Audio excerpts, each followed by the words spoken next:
Oi, esse é o Projeto Vida em Duas Rodas, eu sou o Guilherme e nesse vídeo você vai ver o depoimento da Cris Sade, uma veterana, amiga pessoal minha, que já rodou aí mais de 200 mil quilômetros de moto, talvez quase 200 mil quilômetros, eu não sei direito. A Cris roda muito, a Cris viaja muito e nesse vídeo ela vai falar sobre viagem de moto e dicas para pilotagem na chuva.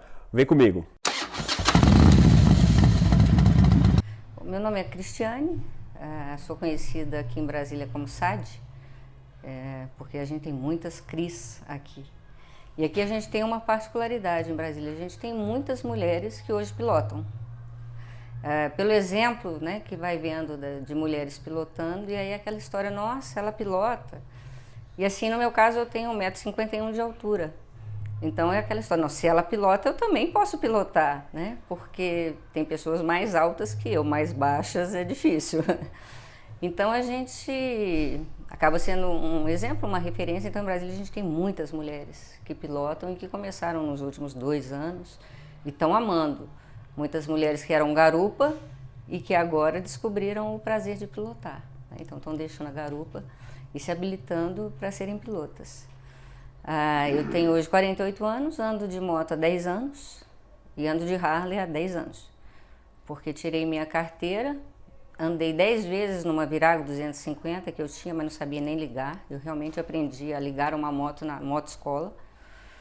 Cheguei totalmente crua lá, fiz as 15 aulas, tirei minha carteira e comecei a andar. Tenho hoje aí algo próximo de 180 mil quilômetros rodados em Harley Davidson. Fora da Harley não tem mais do que uns 1.000 quilômetros, então basicamente é isso mesmo. E amo, adoro de paixão estar em cima de uma moto, principalmente em estradas.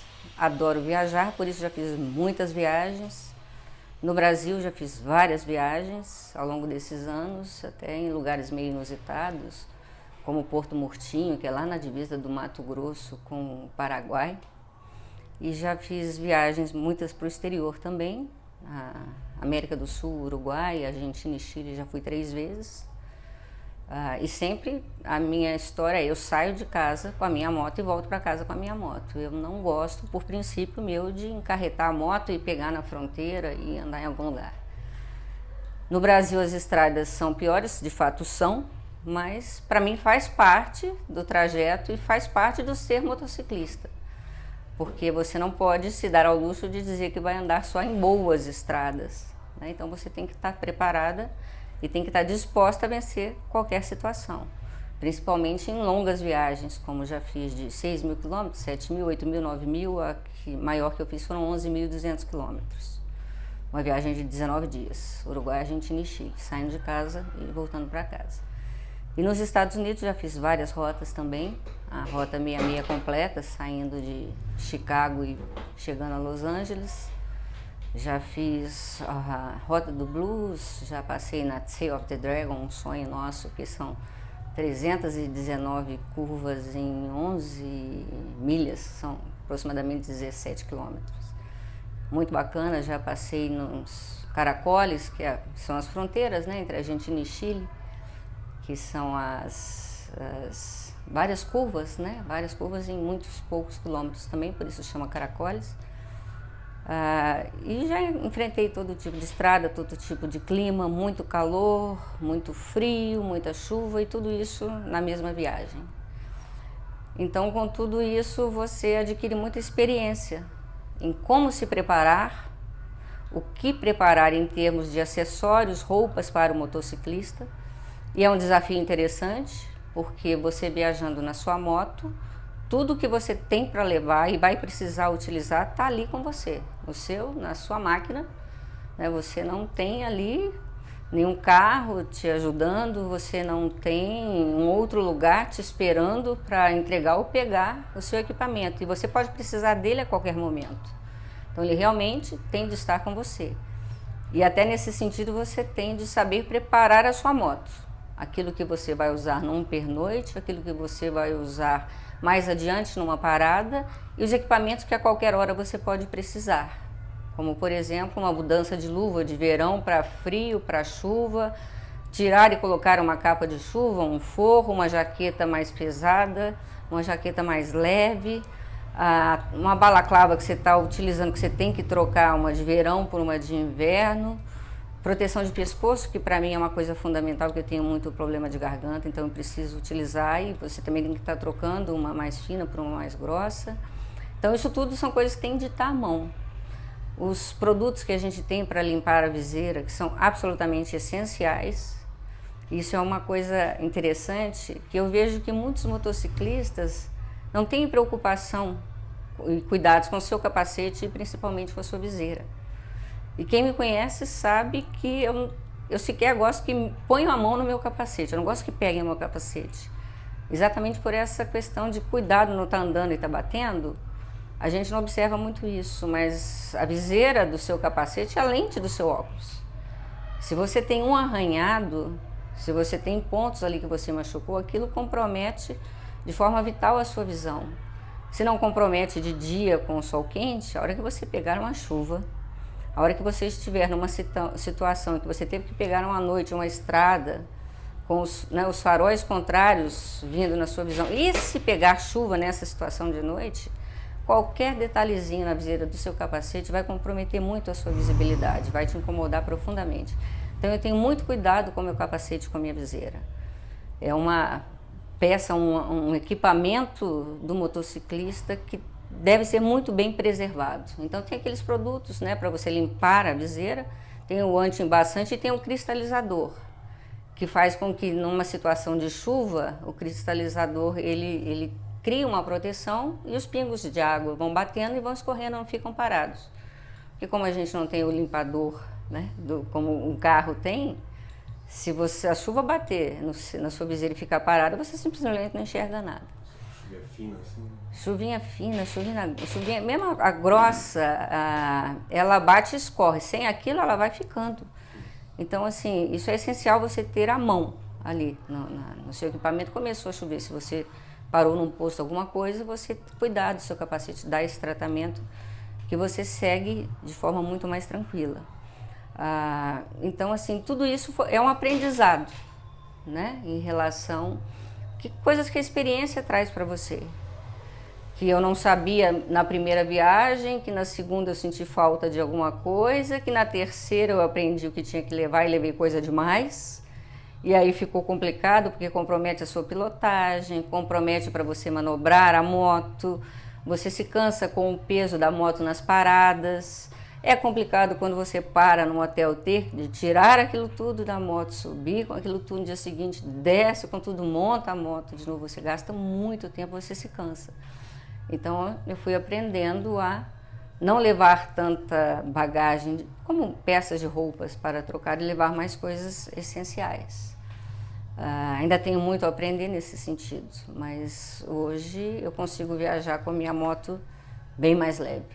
E como essas viagens são longas, isso faz muita diferença na sua preparação. Vou aproveitar e fazer uma pergunta. Você está falando de equipamentos, acessórios para levar. Eu, quando comecei a pilotar, achava que viajava com aquela luva que estava na mão. Depois eu fui aprendendo que a gente leva 2, 3, 4 pares de luva. Como é que você planeja o uso das luvas? Quantas luvas você leva? Você leva uma luva de backup por segurança, daquela que provavelmente você não vai usar? Como é que você... Por exemplo, da luva, porque a luva foi uma coisa que particularmente me surpreendeu. Que assim, eu não me dava nem conta de que hoje, com só 2 anos de motociclismo, eu tenho 6 pares de luva. Esses equipamentos de segurança para o motociclista, e entre eles a luva, não são coisas cômodas de você usar. Tem muito motociclista que, óbvio, eu também gostaria de pilotar sem luva, desde que esteja quente, porque também você pilotar na chuva sem luva é terrível, porque a sua mão fica grudando, os pingos da chuva machucam muito os dedos. Então, assim, gostando ou não, luva é essencial, mas você tem de saber que luva utilizar, né?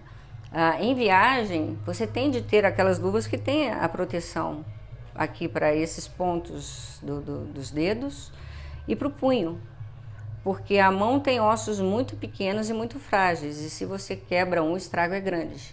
Então essa proteção é essencial. Já é uma luva mais incômoda, sim, mas é necessária. E aí eu tenho, por exemplo, luvas de verão, que são cano curto e mais fresquinhas, que tem essa proteção. Eu tenho luvas mais longas, que tem essa proteção e são mais revestidas, inclusive impermeáveis. E eu tenho luvas que são para vento, por exemplo, situações de muito vento, vento frio. Todas têm essa proteção. Então, sempre que eu vou viajar, e essas viagens mais longas, que você vai estar diante de climas muito diversos, e assim, no mesmo dia, não é um dia vai estar assim, outro dia vai estar assado. No mesmo dia, você faz uma viagem 700, 800, 900 quilômetros num dia, você sai com chuva, dali a pouco está quente, dali a pouco está ventando, dali a pouco você pega sol de novo, dali a pouco está chovendo outra vez. Então, assim, cada parada eu tento colocar a luva adequada ao que eu estou vendo ali adiante, né? Estou vendo que vai esquentar, vai a luva de verão. Se o próximo percurso é um percurso muito longo, vamos andar agora 250 quilômetros, então eu busco colocar a de cano mais alto que tem mais proteção e protege mais aqui o punho também, né? Se você está diante de uma situação que você está vendo que tem chuva adiante, já coloca a luva impermeável.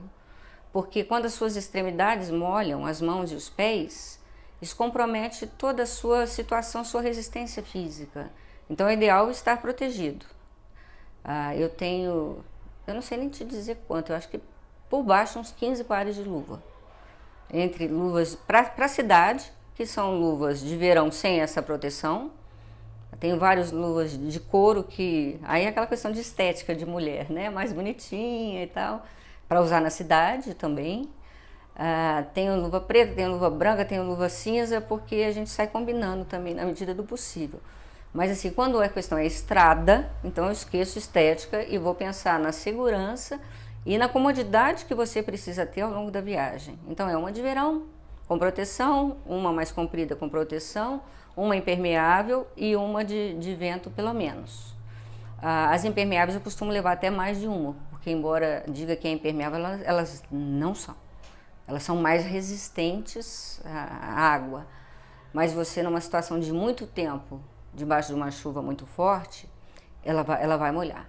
E aí sim, para secar é difícil, a luva impermeável ela é muito grossa. Então no dia seguinte, provavelmente essa luva que você usou hoje, que se molhou, não vai te servir.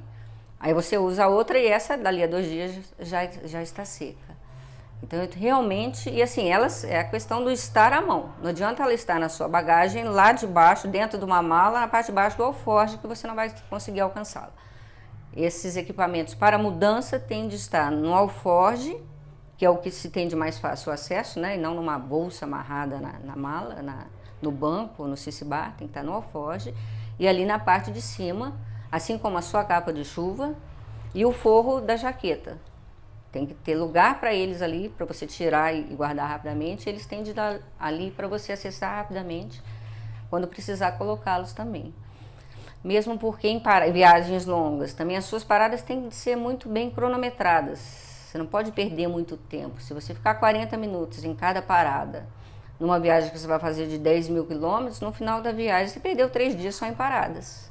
Então você tem de ser prático. As coisas têm de estarem preparadas e planejadas de acordo com aquilo que você vai fazer. E aí a gente entra numa questão de planejamento de viagem, né? Planejamento de viagem é uma coisa essencial. Vou sair daqui e vou ali para Belo Horizonte. É uma estrada que eu conheço há 30 anos. Eu sou de Minas. Viajava muito de carro e viajo hoje muito de moto. Não tenho muito o que planejar, porque eu já sei os pontos de parada, né? Já sei o que é necessário. Não precisa de muita coisa. Ou vai estar quente aqui e chuva ali, ou vice-versa, mas não tem muita alteração. Outra coisa é uma viagem para fora do país de vários dias. Então, assim, você tem de ter um planejamento de quantos quilômetros você vai andar, você tem que tentar mapear os postos de gasolina. Viagens para fora do Brasil, por exemplo, a Argentina, em determinados lugares, tem-se muita dificuldade de postos de gasolina. Às vezes tem um posto e não tem a gasolina. Então tem que estar mapeado e tem de ser de forma que você tenha sempre uma margem de segurança muito boa, porque corre o risco de você chegar num posto e não ter gasolina. Então as paradas têm de ser planejadas em percursos mais curtos, né? E você pode, sem dúvida nenhuma, chegar num lugar que não tem infraestrutura. Você tem que estar despojado e abrir mão disso. Pelo menos a gasolina é o essencial para você. a gasolina, uma água, um Gatorade, alguma coisa para repor o desgaste, porque assim, o calor na Argentina também é algo extremo. Quem nunca andou na Argentina, no deserto da Argentina, no verão, não sabe o que é calor, porque aqui no Brasil a gente não tem calor, não. Não tem calor. Você pode passar no Rio Grande do Sul com 40, 45 graus, que aquilo não é calor. Calor é que você pega na Argentina, é uma coisa assim absurda, só passando para ver. Você para ali, você toma duas garrafas de Gatorade, toma uma água e você fica o dia inteiro sem ir ao banheiro, porque aquilo some no seu organismo, você não sabe para onde vai. Ali é um calor absurdo. E aí você precisa de ter uma questão de uma disciplina muito grande. Porque se está quente, qual é a sua tendência? Quero andar com uma blusa fresquinha. Mal você quer colocar uma jaqueta, você não quer saber de proteção. A luva, o mínimo possível, se bobear, você não vai nem querer usar luva. E aí você começa a abrir mão de uma questão que é essencial, que é a sua segurança. Porque quando você se prepara e você se equipa para andar de moto, você não está se equipando porque, vai correr tudo bem. Você está se equipando para uma adversidade que possa ocorrer. E elas ocorrem. Você sai de um determinado momento com um clima muito bom, dali a 100 quilômetros tem um paredão negro na sua frente. Não tem um posto, não tem um ponto de apoio para você parar com segurança. Você vai fazer o quê? Você vai parar no acostamento? E depois se essa chuva vem muito de repente e você já chega numa parte da estrada em que está ali um dilúvio. Aí é que não existe parar em acostamento de moto, não existe parar em acostamento nem de carro. De moto é algo assim, muito próximo do suicídio, porque você não vai estar sendo visto. Então assim, você não existe essa opção de parar em acostamento. Pegou chuva, você tem que, do jeito que você tiver, obviamente você tem uma mudança completa no seu comportamento, na sua pilotagem, mas você não pode parar ali.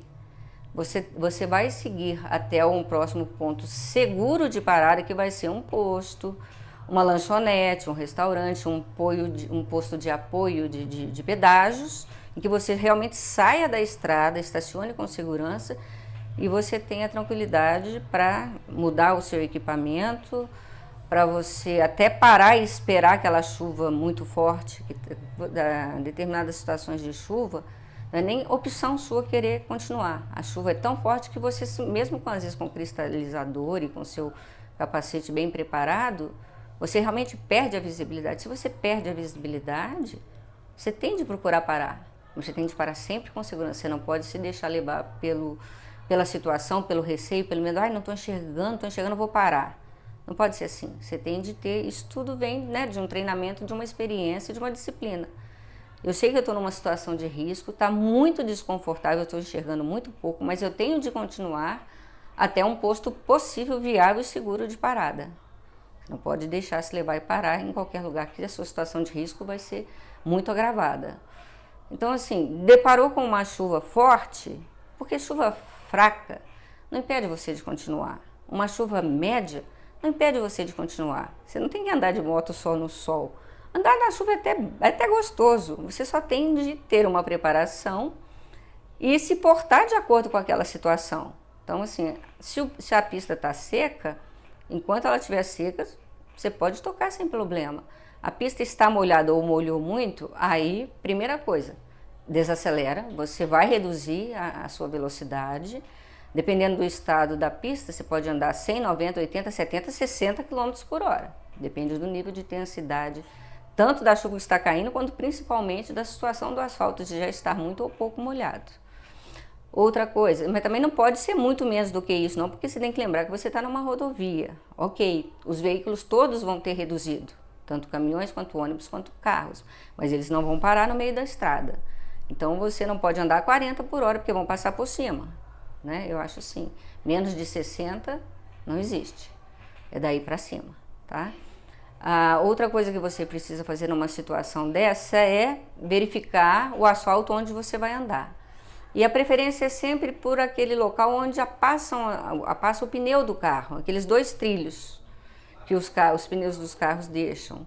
Porque quando o carro vai passando ali, o carro vai passando ali, o carro vai passando ali, o próprio pneu já vai secando e já vai tirando a água daquele lugar. Então é o lugar mais seguro para você passar, é o que vai estar mais seco ou menos molhado. Em contraposição a isso, o meio da pista jamais, porque é onde os caminhões soltam o óleo. Então assim, o óleo já não precisa de ajuda nenhuma para te fazer cair. Se ele estiver molhado, você não vai ter como controlar a sua moto, né? Então evite o meio, não mande no meio da pista em situação de chuva de pista molhada. A outra coisa que você tem que fazer, eu faço mesmo no seco, é não passar em cima daquelas tintas, daquelas faixas da estrada, seja de que cor for. Nem a amarela, nem a branca, nem a azul, nem vermelha, tinta alguma. Porque aquela tinta, mesmo seca, ela escorrega. Se você fizer um teste e pisar em cima de uma tinta daquela, num asfalto seco, e fizer assim com o seu pé vai embora. Aquilo ali molhado é quiabo. Para moto é chão. Então assim, não ande naquelas, não pegue, tem a seta, tem muitas vias que tem aquelas setas no meio, né? Eu não passo em cima daquilo, nem tá no seco.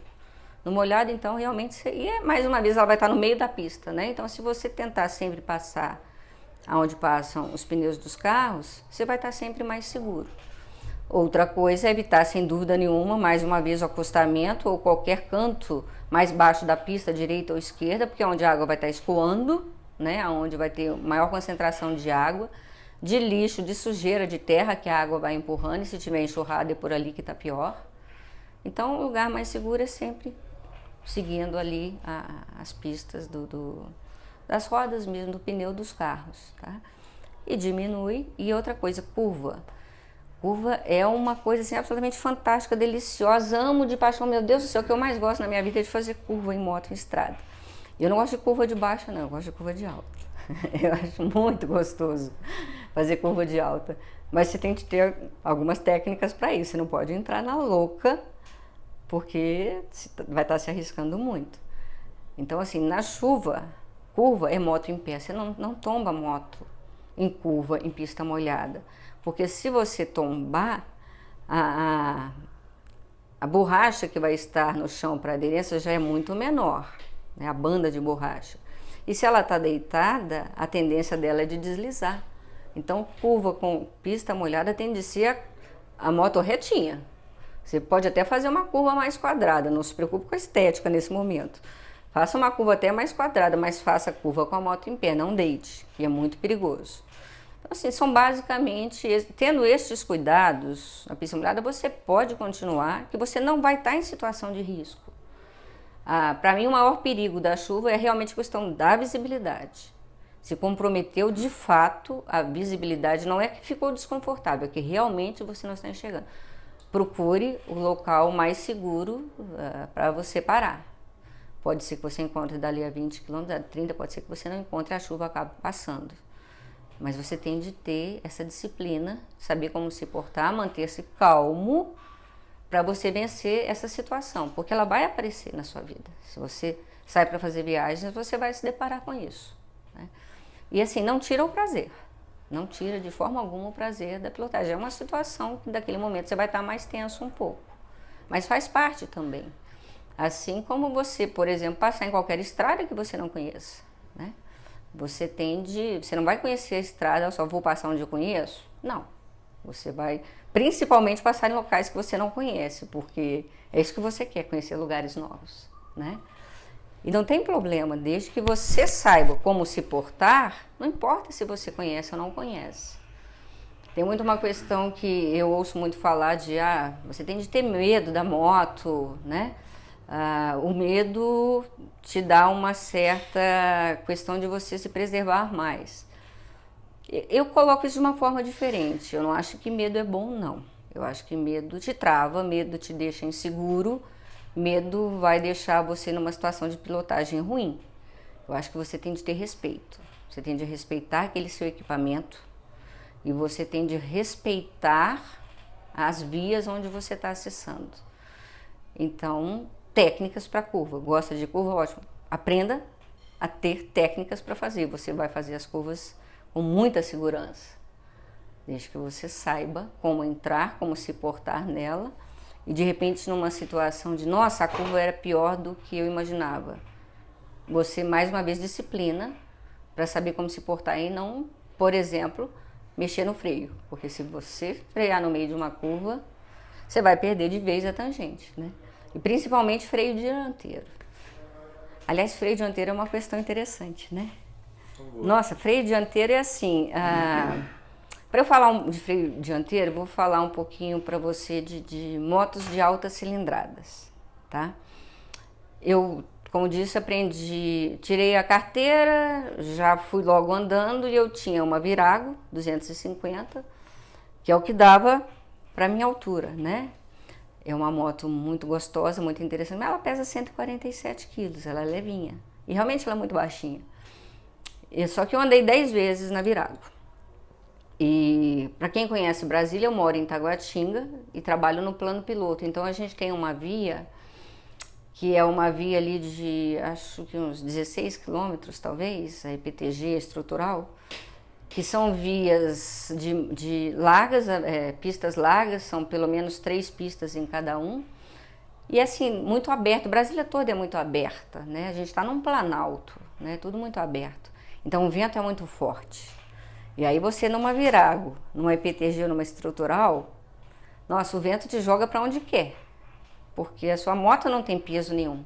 Então não tem qualquer resistência, né?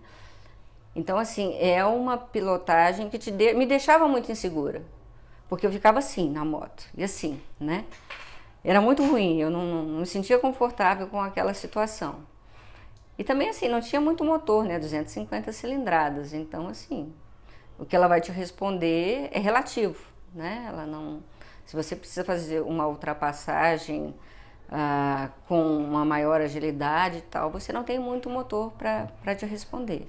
Mas eu só andei 10 vezes nela e já mudei para uma Harley. E na Virago eu nunca viajei, eu só andava assim, de casa para o trabalho, trabalho para casa, né?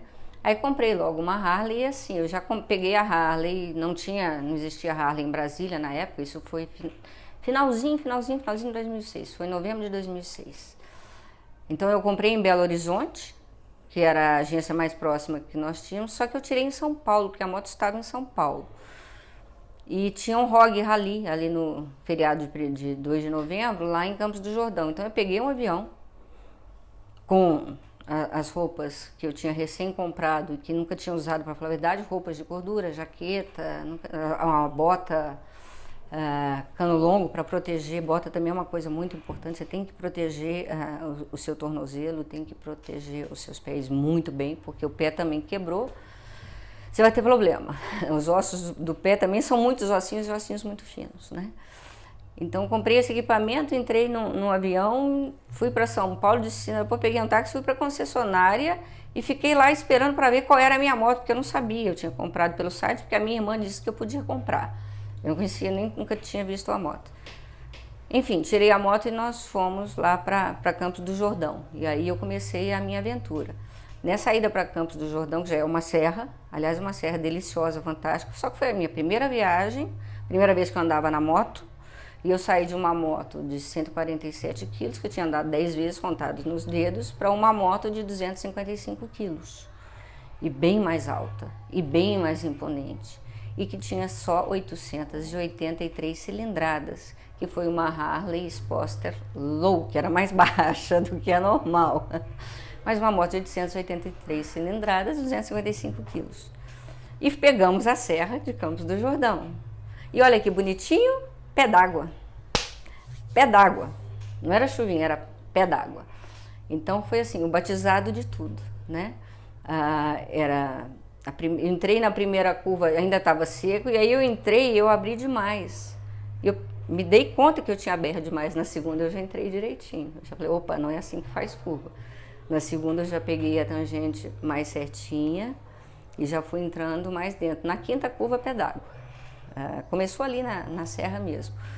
Então, assim, todo mundo já desacelerou, todo mundo já parou e, assim, realmente a chuva foi muito forte. Então, e era já a serra para chegar em Campos do Jordão, a gente já não estava mais, assim, na estrada, né, junto com grandes fluxos. O pessoal reduziu bem, E aí a gente foi bem devagarzinho, graças a Deus chegamos todos com segurança. Mas ali eu já tive a oportunidade de perceber a diferença de pouco motor para muito motor, o peso da moto, que era quase o dobro da que eu tinha, né? O fato de ter motor para te responder, o fato de pegar a serra, e era uma serra bem interessante, uma serra bem gostosa, curvinhas bem fechadas, e muita chuva, né? Então, assim, na minha vida de motociclista, tudo aconteceu muito naturalmente. Por quê? Porque quando eu tirei carteira de moto, eu falei, agora eu vou andar de moto. E eu realmente ando de moto desde então. Por isso eu tenho aí, em 10 anos, algo próximo de 180 mil quilômetros, né? E isso é uma coisa que também te traz muito conhecimento, que é a experiência. O que é o ideal? O ideal é você ter a teoria, saber como se portar para você não passar por perigos desnecessários, você não se colocar em situação de risco, porque a moto tem assim aquela questão, é 1 segundo, são 2 segundos, acabou, né? Você está fazendo uma curva, não tira o olho da curva, não tira. Não vai olhar para o seu guidão, não vai olhar para o seu monitor ali, para o odômetro, não vai olhar para o lado, não olha para o retrovisor, olha para a curva. Porque ainda mais se é uma curva que você não conhece. 1 segundo que você tirou o olho, você perdeu a tangente. Se você não estiver muito bem preparado e se não tiver a teoria e não souber como se portar, ou mesmo tendo a teoria, se você tem a teoria mas não praticou, você pode ali não conseguir sair daquela situação e se envolver em algum incidente, alguma coisa que pode te dar muita dor de cabeça. Então, assim, é muito importante você ter a teoria e procurar a teoria de acordo com aquele equipamento que você tem. Uma outra coisa interessante em relação a Brasília, que tem muitas mulheres, né? Aqui nós temos excelentes instrutores de motos de alta cilindrada. Nós somos realmente uma cidade privilegiada, né? Nós temos aqui o Ivandro, que é batedor da polícia e que a vida dele é andar de moto. E os batedores, meu Deus, como eu babo vendo eles andando, porque eles têm um domínio do equipamento que eu não sei como conseguem. É uma coisa absolutamente incrível.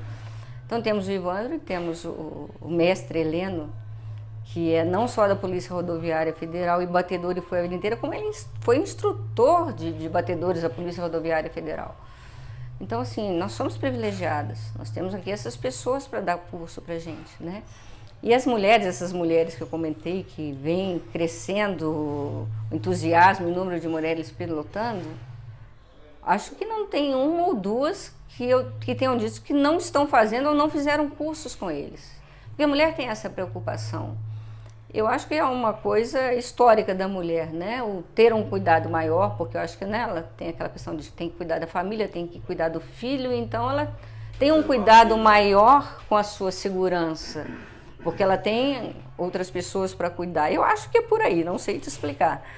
Mas o fato é que as mulheres falam, eu quero andar de moto, não tem nem a carteira ainda, quero tirar a carteira de moto. Antes de ir fazer o teste, entrar na motoescola, elas já entram num curso para aprender a pilotar antes de entrar na motoescola. Na época que eu fiz, eu não conhecia essas pessoas. Na época que eu fiz, como eu disse, não tinha Harley aqui, então assim, Harley em Brasília eram muito poucas, e mulheres, não conhecia uma única mulher em Brasília que andava de moto. Eu andava e viajava com homens. Então eu não tive essa oportunidade, eu realmente aprendi na prática. Mas hoje a gente tem essa condição e as mulheres realmente fazem, elas fazem 2, 3, 4 meses de curso. Quando elas se sentem aptas e seguras, aí elas entram na motoescola, fazem, tiram e ainda fica mais um tempo. Aí sim, sem dúvida, elas já começam a andar, né? Estão andando, já estão na cidade, andando, já estão na estrada, já estão fazendo pequenos passeios, algumas até se aventuram a viagens mais longas um pouco, mas continuam fazendo o curso. E qual é a grande perfeição do curso? É que você está aliando a teoria à prática, você não está só por conta da teoria, né? Eu disse, teoria é essencial, mas teoria sem prática é uma teoria morta, né? E a supervisão, né? A supervisão, sem dúvida, a supervisão de um instrutor para estar corrigindo, né, aquilo que você está fazendo de errado e tá te colocando algumas técnicas que você não está aplicando, que você teria de aplicar naquele momento. Então, assim, absolutamente essencial. E faz muita diferença. Faz muita diferença. E as pessoas se sentem mais seguras, que de fato estão mais preparadas. E aí é a questão, assim, vamos para a estrada, né? Isso também é um diferencial que eu vejo em relação às mulheres, um diferencial que a gente tem essa vantagem em Brasília de ter esses instrutores. Eu não sei fora daqui como é isso, mas eu acho, assim, que as pessoas precisam procurar isso. Precisam procurar, porque é a sua segurança. É a questão de você sair para fazer uma viagem, um passeio e ter muito mais condições de ir e voltar bem, né? Do jeito que você saiu, você volta, muito mais alegre, com muito mais experiência, com muito mais quilômetros rodados, mas você volta com a sua integridade preservada da forma como você saiu. E você volta. Histórias para contar. Você volta e vai ter muitas histórias para contar. Estava falando, quando começou a falar das motos de alta cilindrada, porque você ia falar sobre o freio dianteiro. Aí você falou, falar sobre a luva, né? A questão do freio dianteiro, ela varia, toda essa questão da ciclística, ela varia muito em função do seu equipamento. O que serve para uma moto esportiva não serve para uma moto Big Trail, que não serve para uma moto custom. E não serve para uma Harley. Por que a gente faz essa diferença da Harley? Porque a Harley é muito pesada. E assim, a frente da Harley pesa muito. Não precisa ser a Ultra, que é aquela toda carenada, não. Qualquer Harley, a frente dela é muito pesada. Então, assim, e o freio dianteiro da Harley é absolutamente, acho que de qualquer moto, não tenho certeza. O da Harley, ele é muito efetivo. Se você aperta o freio, se você apertar com vontade, ele trava a roda e trava e ela finca no chão, dali ela não vai sair. Então, assim, você vem andando, mesmo que não esteja correndo. Se a sua moto tiver com a frente dela virada para algum dos lados e você frear, não tem opção. É chão. Você vai cair. Porque ela trava com ela virada, você não tem como segurar. Ela cai na hora. Então, o freio dianteiro, você tem de saber usar.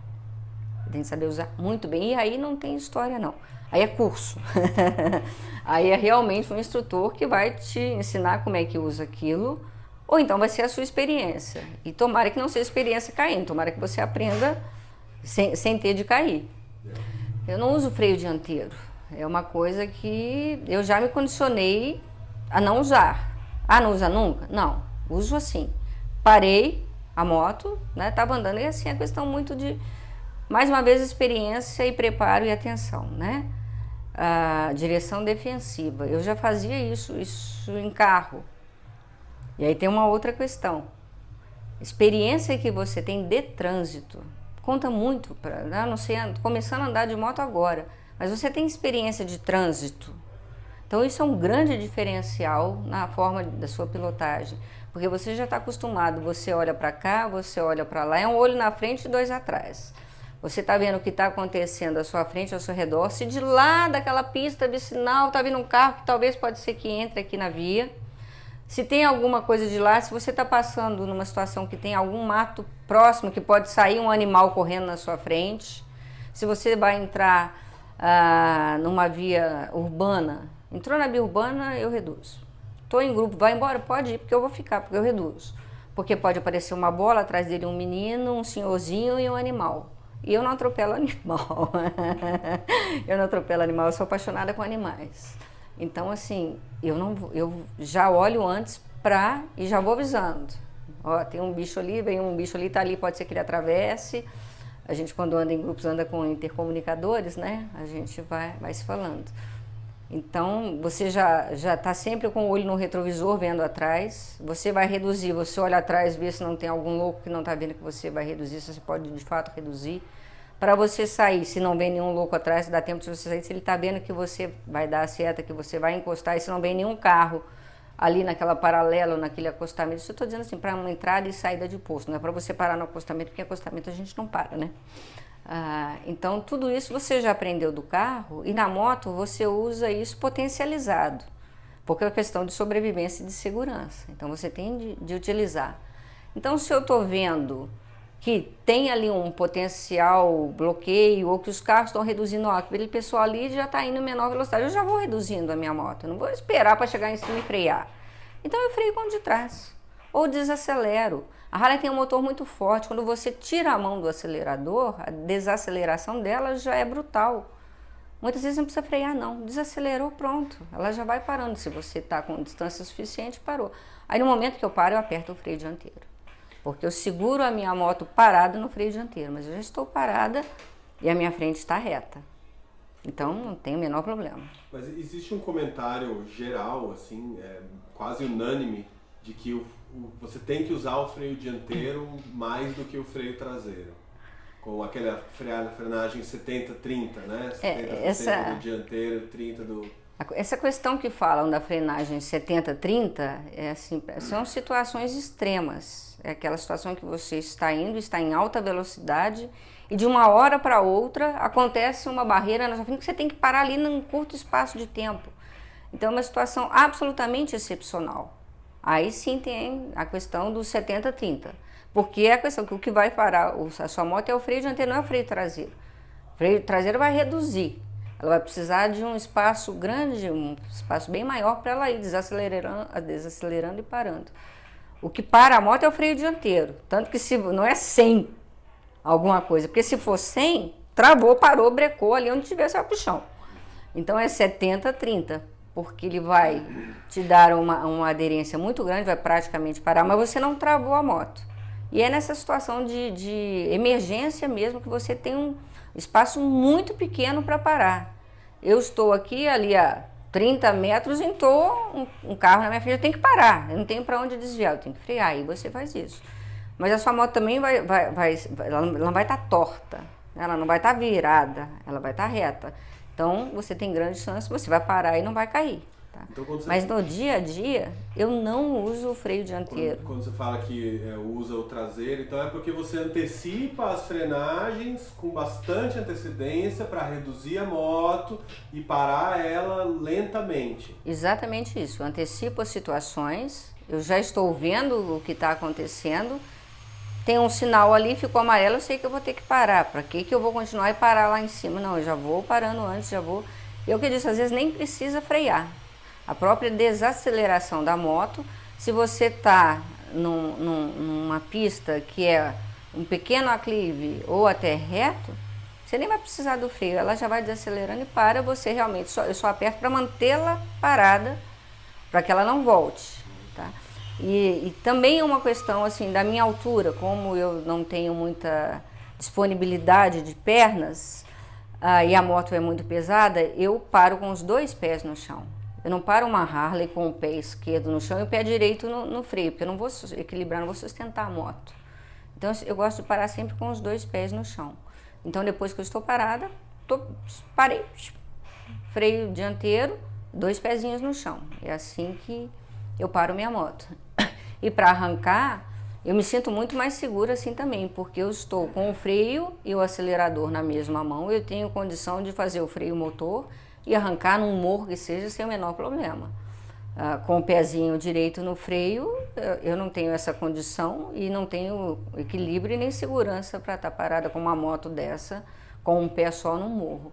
Então tem questões que foram muito assim, da minha condição física, natural, para eu me adaptar a essa moto, né? Porque eu não queria só uma moto de baixa cilindrada, porque eu queria viajar, eu não queria só andar na cidade, eu queria viajar para fora, eu queria fazer longas viagens. E eu acho que é necessário, para você ter mais conforto, ter mais condições de segurança, um equipamento que te dê mais respostas, mais motor e mais peso. O mais peso, ele só te atrapalha em situações de manobras de baixa velocidade, baixíssima velocidade ou para parar. Fora isso, se você está andando, não existe peso de equipamento. O peso é todo a seu favor. Porque essa questão de você estar numa via com muito vento, e assim, mais uma vez, Argentina, Chile tem ventos muito fortes, muito fortes. Aqui no Brasil também, já peguei Mato Grosso do Sul, ventos muito fortes. Teve um caso dessa viagem última que você fez com a Edilene também, que você foi, né? Que vocês pegaram recentemente, no início do ano, eu fui mais uma vez à Argentina e no Chile, mas a uma região que eu nunca tinha ido, que é o Atacama, o deserto do Atacama. Lá a gente passa por uma região chamada Chaco, que é um deserto da Argentina ainda, que são, acho que uns 500 quilômetros pelo menos, de reta. Um sol torrencial e um enxame infinito de borboletinhas vindo em cima de você. Você não tem assim 2 minutos sem que venha um enxame de borboletas dentro de você. E o vento ali também é um vento muito forte. Então, uma moto pesada te dá maior estabilidade e o motor te dá a condição de você andar melhor e vencer melhor aquele trecho, né? Se fosse uma moto pequena, pesasse pouco, com pouco motor, seria muito... Claro que você faria viagem, claro que faz. Você não precisa uma moto pequena não te impede de fazer isso, só vai trazer um maior desconforto e você vai precisar de um tempo maior para né, cumprir aquele roteiro. Então a minha opção realmente era moto de alta cilindrada, então eu precisava adaptá-la à condição que eu tenho, que não tem como mudar. É 1,51 m de altura, os meus braços são curtos, né, eu não tenho braços longos também. Então assim, você precisa de uma certa adaptação da moto em relação à altura e sem perder, você não pode prejudicar o conforto, então você tem que saber aonde vai mexer, e do guidão também. Então o que eu mexo nas motos? Eu preciso mexer em todas elas, mexer. Todas as minhas Harleys, eu tive essa 883 Low, depois eu tive uma Deluxe, depois eu tive 2 Fat Boy e agora eu estou com uma Heritage. A Deluxe, as Fat e a Heritage, elas são da mesma classe da Harley, que são a Softail. E é Softail porque ela é muito macia, muito gostosa. Nossa, uma delícia de moto. Mas elas são as motos, né? As anteriores tinham um motor 1.600, essa agora tem um motor 1.700. São motos largas, são motos pesadas. E eu tinha de mexer em alguma coisa, né? E as pessoas mexem muitas vezes em banco, né? Porque os bancos são largos, são bancos com muita espuma e tal. Mas eu não mexo em banco. Eu não mexo em banco porque, como a minha opção são essas viagens longas de muitos quilômetros por muitos dias, um banco confortável para mim é essencial. Senão você vai ficando no terceiro dia de viagem, você já não está aguentando mais, né? Então, banco eu não mexo, tá? O que eu tenho para mexer? Na altura da moto, né? Então, eu rebaixo, e não rebaixo só o amortecedor, porque não é aquela altura que se tem de amortecedor, não é suficiente para mim, e nem eu quero deixar a moto muito dura. Mais uma vez, vou comprometer meu conforto. Então, eu sempre coloco essas peças que a Harley tem, todos os modelos tem, normalmente a Softail é um parafuso que você coloca, que você regula ali nesse parafuso que é colocado no amortecedor e ela abaixa mais. Mas eu também não abaixo muito. Por quê? Porque senão você não passa em quebra-molas. E a gente tem quebra-molas muito ruins, tanto dentro da cidade quanto realmente nas estradas que tem quebra-molas. E você precisa entrar nas cidades para descansar, para ir ao hotel, no posto de gasolina. E nessas vicinais de entrada e saída de postos, os quebra-molas são terríveis. Então, se você abaixar demais, você não vai conseguir passar também. Então, eu equilibro essa questão da altura e, mais do que isso, é bota. Aí voltamos ao equipamento, né? Eu procuro sempre botas e, assim, bota é essencial. Não tem como você pensar que você vai andar de moto, muito menos de viajar, com um tênis. Isso não existe. Tem que ser bota ou coturno, né? O essencial é bota mesmo, com um cano mais longo para proteger mesmo o seu calcanhar e a parte inicial da perna. E que vai te dar mais segurança também, né? Você vai estar com o seu pé seguro dentro daquele seu equipamento, não vai estar saindo por qualquer coisa. Então é o essencial. E as minhas botas são botas de salto. Tem os saltos externos e tem os saltos internos. E tem umas botas que são ótimas. Tem os saltos internos de 9 centímetros. São fantásticas. Eu tenho umas 3 ou 4 dessa, porque é o que me dá condição de conforto. E aí vem mais uma vez a questão de uma coisa é você andar ali onde você conhece todo dia, você sabe aonde você pode ir, aonde não pode, em que situação você está. Outra coisa é você sair para uma viagem, para um local desconhecido, tem que estar acessando postos com todo tipo de calçamento e parando em locais regulares e irregulares. Então você precisa ter um pouquinho mais de segurança, porque senão fica só com as pontinhas do pé no chão, as duas pontinhas do pé no chão. Qualquer desnívelzinho para mim, eu não consigo sustentar a moto. Então eu procuro usar sempre esses sapatos mais altos. E a outra coisa é, estou sempre olhando para onde eu vou parar. Nessas questões de motos mais pesadas, mesmo quem tem mais altura, é bom sempre olhar onde está parando. Porque senão você não se dá conta, às vezes tem um buraco, tem um desnível mais alto do que aquele que você imaginaria, e você parou, pôs o pé, não achou, você corre o risco, mesmo tendo uma altura maior um pouco que a minha, de deixar a moto cair. Para mim é essencial, qualquer desnível para mim é muito perigoso. Então eu sempre olho onde eu estou parando. Se tem um lugar desnivelado, a moto vai estar no lugar mais baixo para eu colocar os pezinhos no lugar mais alto. E se tiver desnível só para um lado ou só para o outro, eu já olho, a minha perna de maior apoio é a perna direita, por conta de um acidente que eu tive em 2010, que eu vou comentar já. Então minha perna de maior apoio é a direita, eu sempre apoio na direita, então eu já paro tombando a moto para o lado direito e apoiando toda na perna direita, porque muitas vezes o pé esquerdo fica no ar mesmo. A moto fica toda apoiada do lado direito. Mais uma vez entra uma técnica, né, de como você sustentar a sua moto, como você parar e dar conta de depois arrancar com ela, estando ela tombada e toda para um lado só, porque simplesmente o pé não chega do outro lado, eu não tenho como apoiar os dois pés e nem deixar a moto reta. Em 2010 eu sofri um acidente, e essas coisas de acidente são interessantes, né? É aquela história do estar próximo de casa, né?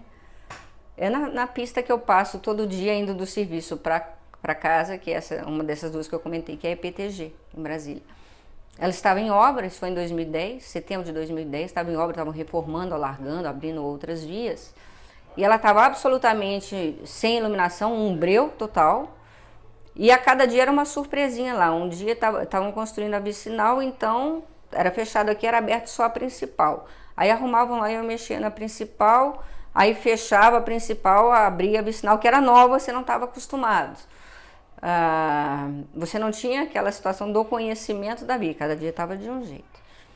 E até em função disso, eu evitando passar pela IPTG, passava sempre pela estrutural. Fiquei ali acho que uns 2 meses sem passar pela IPTG. Nesse dia eu saí do serviço já à noite, passei na casa de uns amigos, tinham chegado de uma viagem para ouvir a história deles e tal. Fiquei lá pouco tempo, mas fiquei ali cerca de 1 hora e saí já próximo de meia-noite. Para ir para casa, eu saí do serviço sempre muito tarde. E assim, eles moram ali perto da IPTG, então já passei por ali. Não se via nada, estava um breu danado, e exatamente nesse dia tinha acontecido essa situação. A última vez que eu passei lá, não existia a vicinal, era só a principal. Esse dia estavam abertas 2 vias.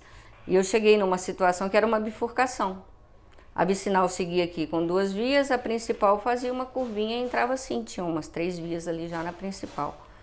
E eu fiquei indecisa, não tinha placa, não tinha nada, e decidi por aquilo que eu estava acostumado, que era o ir reto ali, né? Mas eu fui devagar.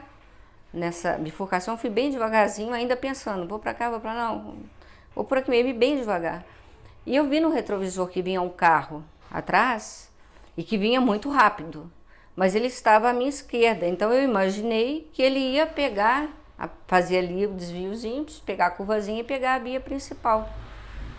E aí, assim, nessa época, tinha 3 anos que eu estava andando de moto, já tinha uma certa experiência, mas foi um vacilo total ali naquele momento. Porque hoje eu já tenho plena consciência, diante daquela situação, vendo o carro como eu vi no retrovisor, eu saberia, sem dúvida nenhuma, que ele estava vindo na mesma via que eu estava, ele não estava indo para outra. E ali naquele momento eu não tive essa percepção, eu achei que ele ia virar. E no entanto ele já estava, ele era em cima de mim. E realmente ele estava muito rápido, ele bateu no meu protetor de tanque, ou o popular mata-cachorro, que eu não gosto de chamar porque eu não gosto de matar os bichinhos, é o meu protetor de tanque.